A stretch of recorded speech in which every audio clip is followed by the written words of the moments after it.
Hello, it's me, Recky, together with Carol. Welcome back for another reaction. Yes. And we're going to watch something that is one of those best motivational speeches. And I think I heard a couple of them. This is Admiral McRave. He leaves the audience completely speechless with his speech. And I do believe that I've heard it, but it was a long time ago. Okay. So this was uploaded 7 years ago, and it's on the channel called Motivational Hub. If you want to check it out by yourself, you find the link for the channel, Motivational Hub, and of course, the video we're about to watch will be located right down there in the description. Go there and give them the support that they so much deserve. If you do enjoy this, hit the like and subscribe. Yes. Let's go. Okay. What starts here changes the world. I have a few suggestions that may help you on your way to a better world. And while these lessons were learned during my time in the military, I can assure you that it matters not whether you ever served a day in uniform. It matters not your gender, your ethnic or religious background, your orientation, or your social status. Our struggles in this world are similar, and the lessons to overcome those struggles and to move forward, changing ourselves and changing the world around us, will apply equally to all. So here are the 10 lessons I learned from basic SEAL training that hopefully will be of value to you as you move forward in life. Every morning in SEAL training, my instructors, who at the time were all Vietnam veterans, would show up in my barracks room, and the first thing they'd do was inspect my bed. If you did it right, the corners would be square, the covers would be pulled tight, the pillow centered just under the headboard, and the extra blanket folded neatly at the foot of the rack. It was a simple task, mundane at best, but every morning we were required to make our bed to perfection. It seemed a little ridiculous at the time, particularly in light of the fact that we were aspiring to be real warriors, tough, battle-hardened SEALs. But the wisdom of this simple act has been proven to me many times over. If you make your bed every morning, you will have accomplished the first task of the day. It will give you a small sense of pride, and it will encourage you to do another task, and another, and another. And by the end of the day, that one task completed will have turned into many tasks completed. Making your bed will also reinforce the fact that the little things in life matter. If you can't do the little things right, you'll never be able to do the big things right. And if by chance you have a miserable day, you will come home to a bed that is made, that you made. And a made bed gives you encouragement that tomorrow will be better. So if you want to change the world, start off by making your bed.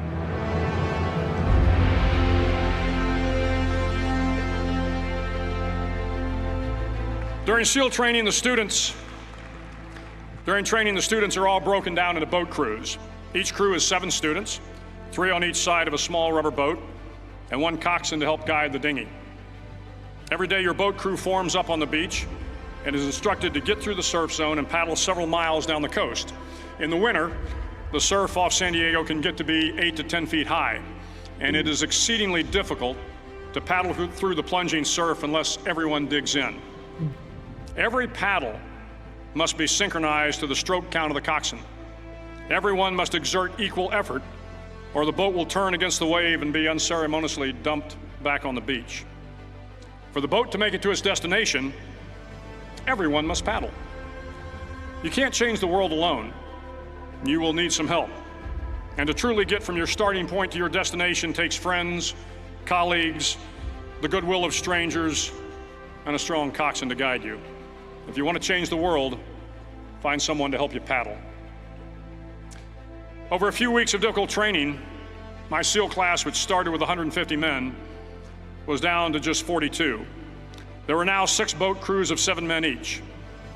I was in the boat with the tall guys, but the best boat crew we had was made up of the little guys, the Munchkin crew, we called them. No one was over 5'5". The Munchkin boat crew had 1 American Indian, 1 African American, one Polish American, one Greek American, one Italian American, and 2 tough kids from the Midwest. They out-paddled, outran, and outswam all the other boat crews. The big men in the other boat crews would always make good-natured fun of the tiny little flippers the Munchkins put on their tiny little feet prior to every swim. But somehow these little guys from every corner of the nation and the world always had the last laugh, swimming faster than everyone and reaching the shore long before the rest of us.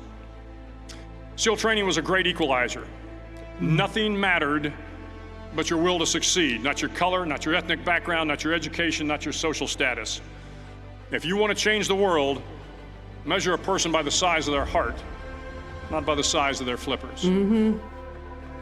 Several times a week, the instructors would line up the class and do a uniform inspection. It was exceptionally thorough. Your hat had to be perfectly starched, your uniform immaculately pressed, your belt buckle shiny and void of any smudges. But it seemed that no matter how much effort you put into starching your hat or pressing your uniform or polishing your belt buckle, it just wasn't good enough. The instructors would find something wrong. For failing the uniform inspection, the student had to run, fully clothed, into the surf zone, then wet from head to toe, roll around on the beach until every part of your body was covered with sand. The effect was known as a sugar cookie. You stayed in the uniform the rest of the day, cold, wet, and sandy. Ew. There were many a student who just couldn't accept the fact that all their efforts were in vain, that no matter how hard they tried to get the uniform right, it went unappreciated. Those students didn't make it through training. Those students didn't understand the purpose of the drill. You were never going to succeed. You were never going to have a perfect uniform. The instructors weren't going to allow it.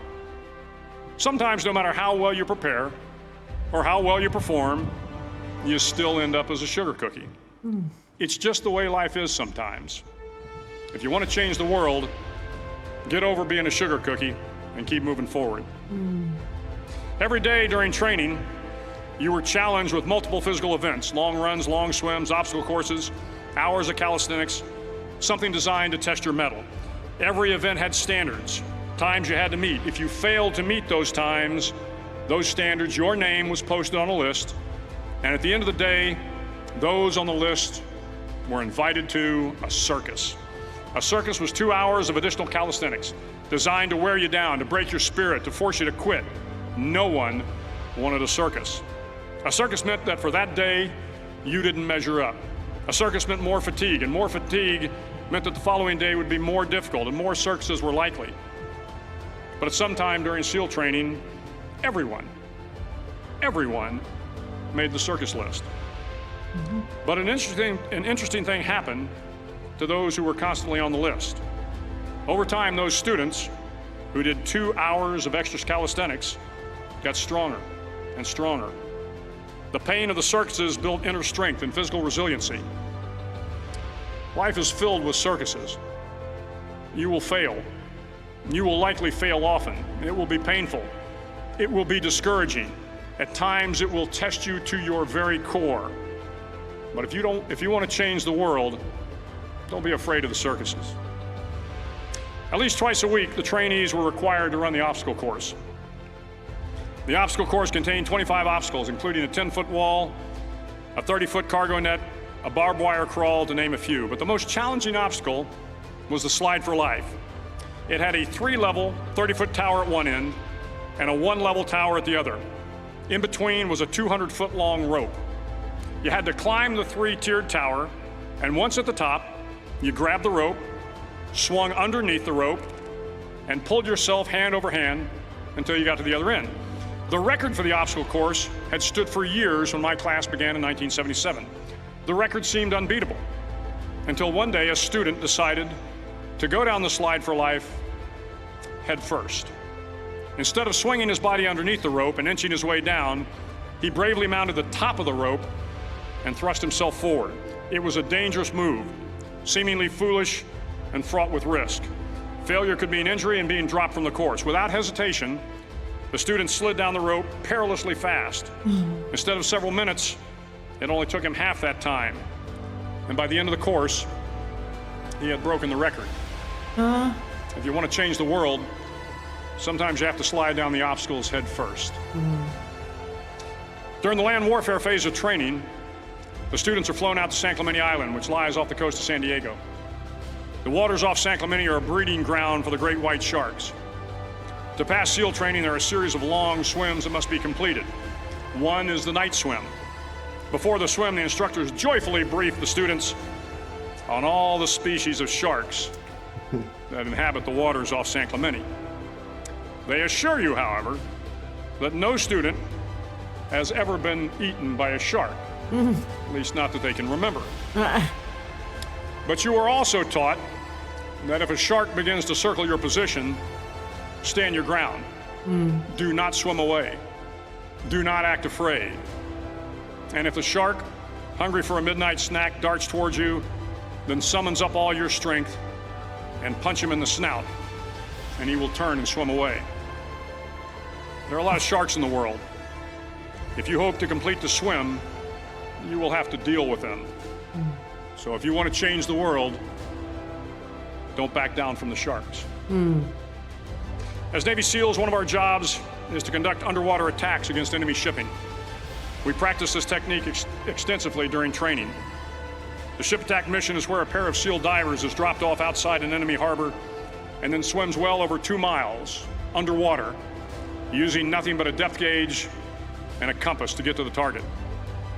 During the entire swim, even well below the surface, there is some light that comes through. It is comforting to know that there is open water above you. But as you approach the ship, which is tied to a pier, the light begins to fade. The steel structure of the ship blocks the moonlight. It blocks the surrounding street lamps. It blocks all ambient light. To be successful in your mission, you have to swim under the ship and find the keel, the center line, and the deepest part of the ship. This is your objective. But the keel is also the darkest part of the ship, where you cannot see your hand in front of your face, where the noise from the ship's machinery is deafening, and where it gets to be easily disoriented, and you can fail. Every SEAL knows that under the keel, at that darkest moment of the mission, is a time when you need to be calm, when you must be calm, when you must be composed, when all your tactical skills, your physical power, and your inner strength must be brought to bear. If you want to change the world, you must be your very best in the darkest moments. The 9th week of training is referred to as Hell Week. It is 6 days of no sleep, constant physical and mental harassment, and one special day at the Mud Flats.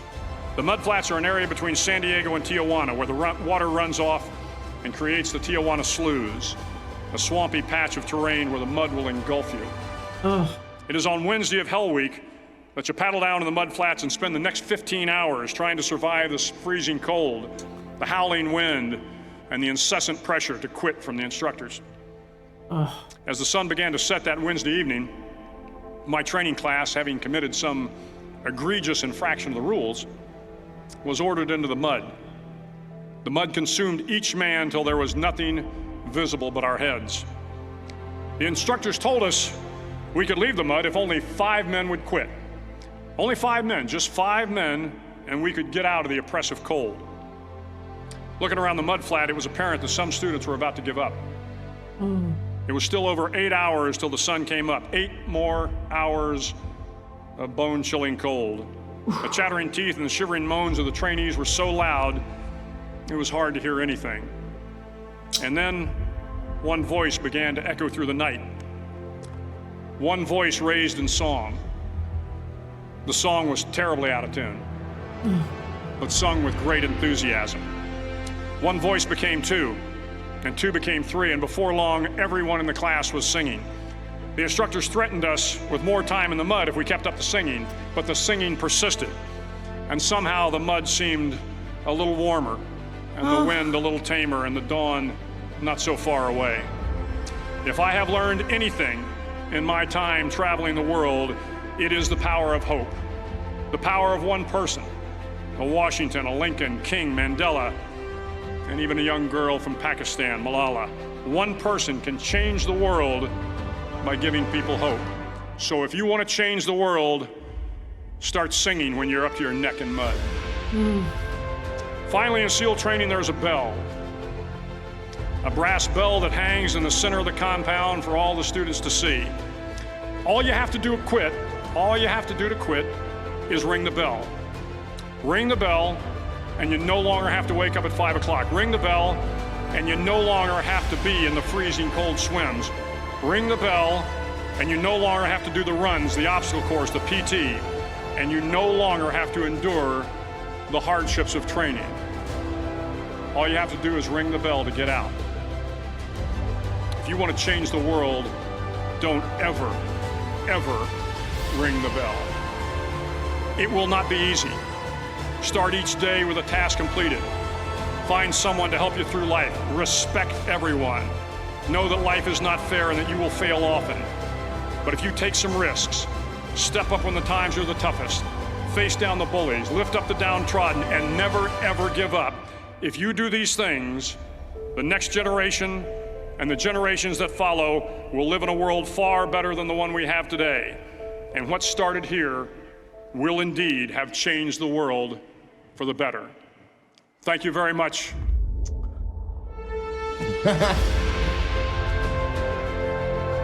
Oh my goodness.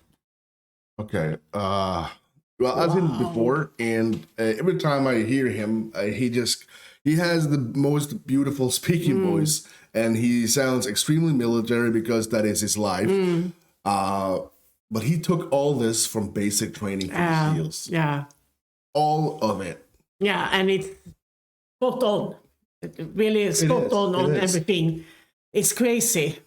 Yeah. Wow. And just start making your bed. That one you have told me when you saw this the first time many years ago. Yeah.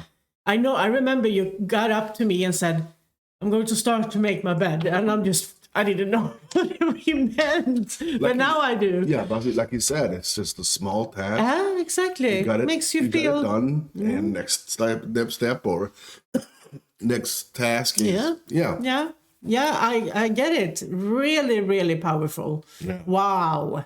But I am curious of the training. That sounds like torture. No, that is probably the most vicious training you can go through. And that's why they are the best of the best, I guess. There's a lot of branches when it comes to United Armed Forces, and SEALs is one of them. But they have, you're in the shit. You're in deep shit, man. You have nothing left in your body but the will of being a SEAL. Then you start the Hell Week. I mean, do you understand? It's just like, all right, you made it through, and now you still got to do the Hell Week. Hell Week. It's not the Hell Hour. It's a week. All they have to do is just ring the bell to get out. I know G.I. Jane. G.I. Jane. Yeah, G.I. Jane. Yeah. I remember the bell. Just ring the bell. All they have to do is ring the bell. Yeah, that's so you're out. But you are there on your own terms. You're there voluntarily. And so no one is forcing you to be there. You can go home anytime you want. Yeah. All right. There might be a training video coming here soon at Recky Carol's. I'm curious. Yes. Well, I'd highly enjoy this. Yes, me too. Yes. And if you did enjoy watching us enjoy this, don't forget to hit the like and subscribe. That is something that we would greatly appreciate. Small things for you, but kind of huge for us, so please consider. A big thank you to everyone who supports us on Patreon and, of course, on channel membership on YouTube, no matter what tier. You guys are amazing. Same goes to the PayPals, the GoFundMe's, the super thankers, and, of course, the best community ever. Yeah. You guys in the comment section. Yes. And my phone is ringing. Thanks so much for watching. I'm Recky. And I'm Carol. You stay safe.